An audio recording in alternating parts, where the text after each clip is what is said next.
Baik, Assalamualaikum warahmatullahi wabarakatuh. Nah, kemarin kita sudah belajar tentang ikatan kimia, yaitu kestabilan unsur, struktur Lewis, dan ikatan ion. Kita review sedikit ya, apa itu ikatan ion? Ikatan ion adalah ikatan yang terjadi antara atom non-logam dengan atom logam, di mana atom non-logam cenderung menerima elektron yang muatannya negatif, sedangkan atom logam itu cenderung melepaskan elektron dan bermuatan positif.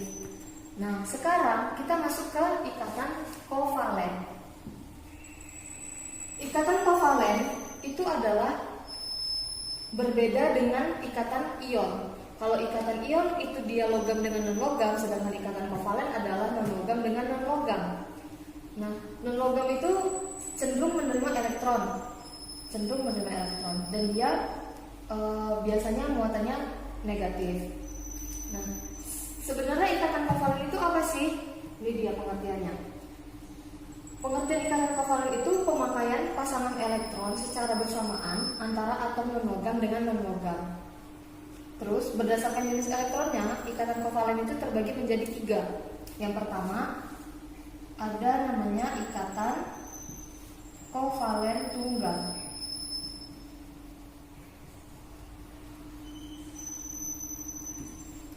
Apa sih ikatan kovalen tunggal itu? Ikatan kovalen tunggal itu adalah hanya ada satu pasang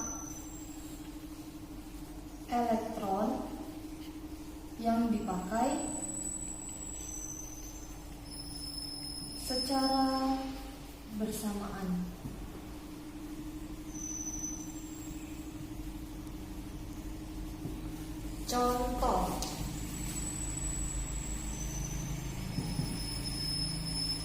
Contohnya di atom H dengan atom H. Langkah awal yang harus kita lakukan adalah menentukan konfigurasi elektronnya dengan menggunakan prinsip Aufbau. Atom H memiliki nomor atom 1. Dengan begitu konfigurasi elektronnya adalah 1s1. Kemudian elektron valensinya adalah 1. Untuk mencapai kestabilan, atom H itu memerlukan 1 elektron karena dia mengikuti aturan duplet. Nah, kemudian bagaimana H dengan H itu berikatan? Berarti kan hanya ada 2, kita tulis hanya ada 2. Elektron valensinya ada 1. Elektron valensinya H ada 1, kita tulis juga. Kenapa ini silang ini titik? Untuk membedakan dia ini titik untuk H yang di sebelah kiri dan silang untuk H yang di sebelah kanan. Nah, dengan begitu atom H yang kiri dengan atom H yang kanan sudah stabil. Sampai sini paham? Inilah ikatan inilah yang disebut dengan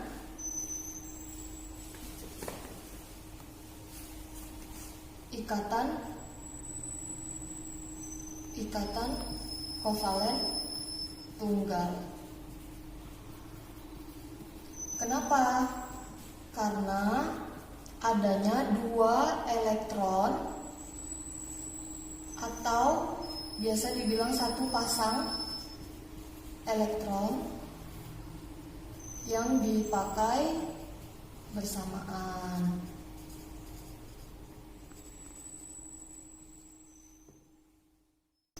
Kemudian yang kedua adalah ikatan kovalen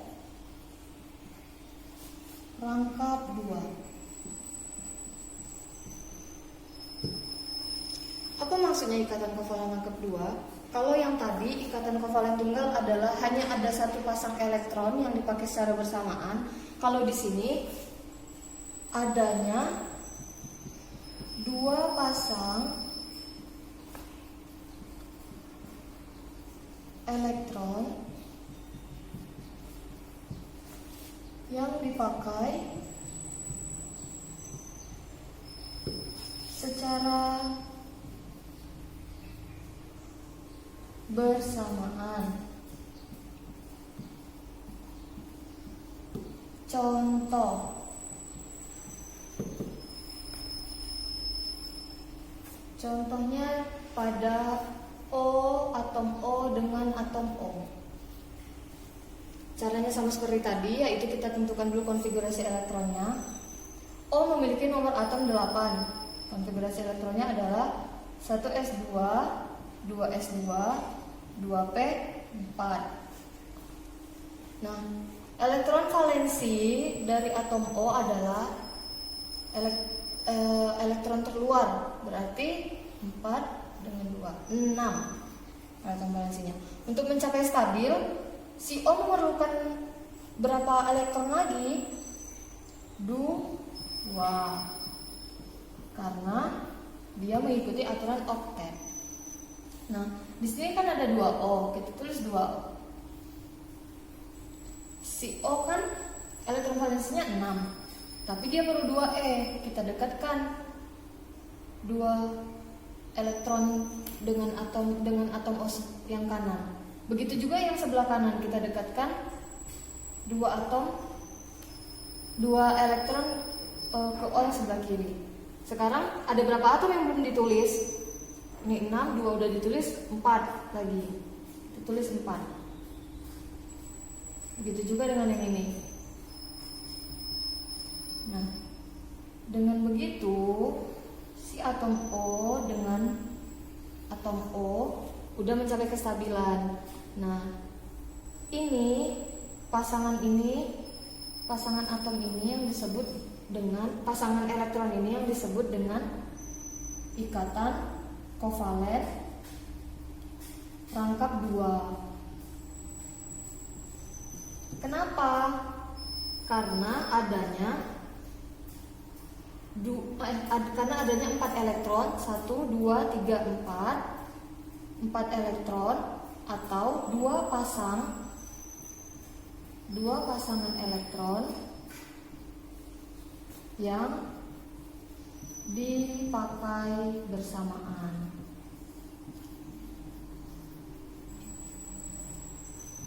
Di sini paham? Kita lanjut ke yang ketiga. Yang ketiga adalah ikatan kovalen rangkap 3. Apa itu ikatan kovalen rangkap 3? Sama seperti yang ikatan kovalen rangkap 2. Kalau di rangkap 2 adanya 2 pasang elektron yang dipakai, kalau di sini adanya 3 pasang elektron yang dipakai secara bersamaan.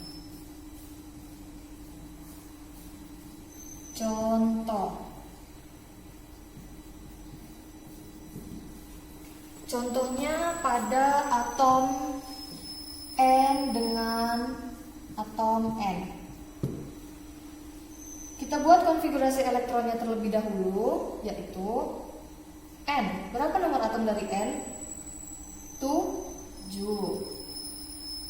Berarti konfigurasi elektronnya adalah 1s2, 2s2, 2p3. Berapa elektron valensinya dari atom N? Nih, 3 dengan 2. Berarti elektron valensinya 5. Untuk mencapai kestabilan, si atom N memerlukan berapa elektron lagi? 3, karena dia mengikuti aturan oktet. Terus kita buat di sebelah sana ya. N ada 2. Kita tulis di sini N dengan N. Tadi elektron valensinya N ada 5 dan dia perlu 3 elektron lagi. Berarti kita dekatkan 3 elektronnya ke N yang sebelah kanan. 1, 2, 3. Begitu juga dengan yang ini, memerlukan 3 elektron. Kita dekatkan 3 elektron ke N yang sebelah kiri. 1, 2, 3. Berarti berapa elektron lagi yang belum ditulis? 2. Tulis. Begitu juga dengan yang ini. Sudah pas, ada 5 elektron. Nah, sekarang kita hitung dia stabil apa tidak. 1, 2, 3, 4, 5, 6, 7, 8 sudah stabil. Begitu juga dengan yang ini. 1, 2, 3, 4, 5, 6, 7, 8. Nah, ikatan inilah yang disebut dengan ikatan kovalen rangkap 3. Kenapa? Karena ada 6, 1, 2, 3, 4, 5, 6 elektron atau 3 pasang elektron yang dipakai bersamaan.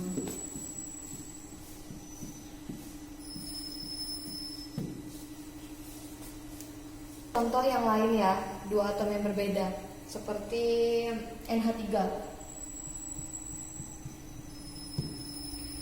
Sama seperti cara yang tadi, kita tentukan dulu konfigurasi elektronnya dari NH3.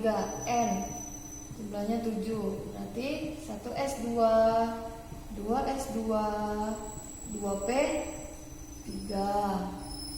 Berapa elektron valensinya? 3 tambah 2, 5. Terus dia membutuhkan berapa elektron untuk stabil? 3 elektron.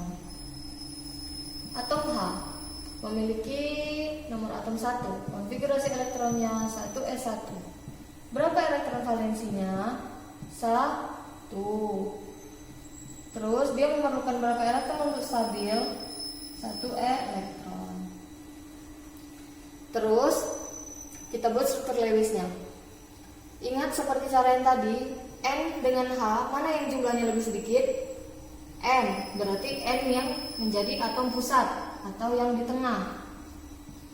Hanya ada berapa? 3. 1, 2, 3. H memerlukan 1 elektron, berarti kita dekatkan dia dengan N. Begitu juga dengan H ini dan H yang ini. Oke. N, elektron valensinya ada 5, tapi dia perlu 3 elektron. Dia kan pinjam dari elektron H. Kita dekatkan dia 1, 1, 1, 3 kan? 2, 3. Terus elektron valensinya 5, yang ditulis udah 3, berarti kurang berapa? 2. Oke. Terus kita hitung, hanya elektronnya ada 2, sudah stabil. Ini sudah stabil. Ini sudah stabil. Terus yang N 5 tambah 3, 8. Kita hitung 1, 2, 3, 4, 5, 6, 7, 8. Berarti dia juga sudah stabil. Nah, di dalam ikatan kovalen ini ada yang namanya PeB dan PeI. Apa itu PeB? Pasangan elektron bebas. Apa itu PeI? Pasangan elektron ikatan. Apa maksudnya pasangan elektron bebas dan pasangan elektron ikatan? Kita lihat lagi di sini. Ini dengan ini berikatan tidak? Ya kan? Apa tadi nama ikatannya? Ikatan kovalen tunggal. Ini juga, ini juga. Ini disebut dengan PeI karena dia saling berikatan. Ini juga disebut PeI, ini juga disebut PeI. Ini dua atom ini, dua elektron ini atau satu pasangnya tidak mengikat siapa-siapa, dia punya N aja, tidak mengikat siapapun. Nah, inilah yang dinamakan dengan PeB-nya. Nah, terus jumlahnya ada berapa PeB-nya? 1. Ada berapa PeI-nya? 1, 2, 3. Sampai sini paham? Nah, baik, untuk materi ikatan kovalen cukup sampai di sini. Untuk lebih jelasnya silakan mengerjakan tugas di e-Badu. Terima kasih. Assalamualaikum warahmatullahi wabarakatuh.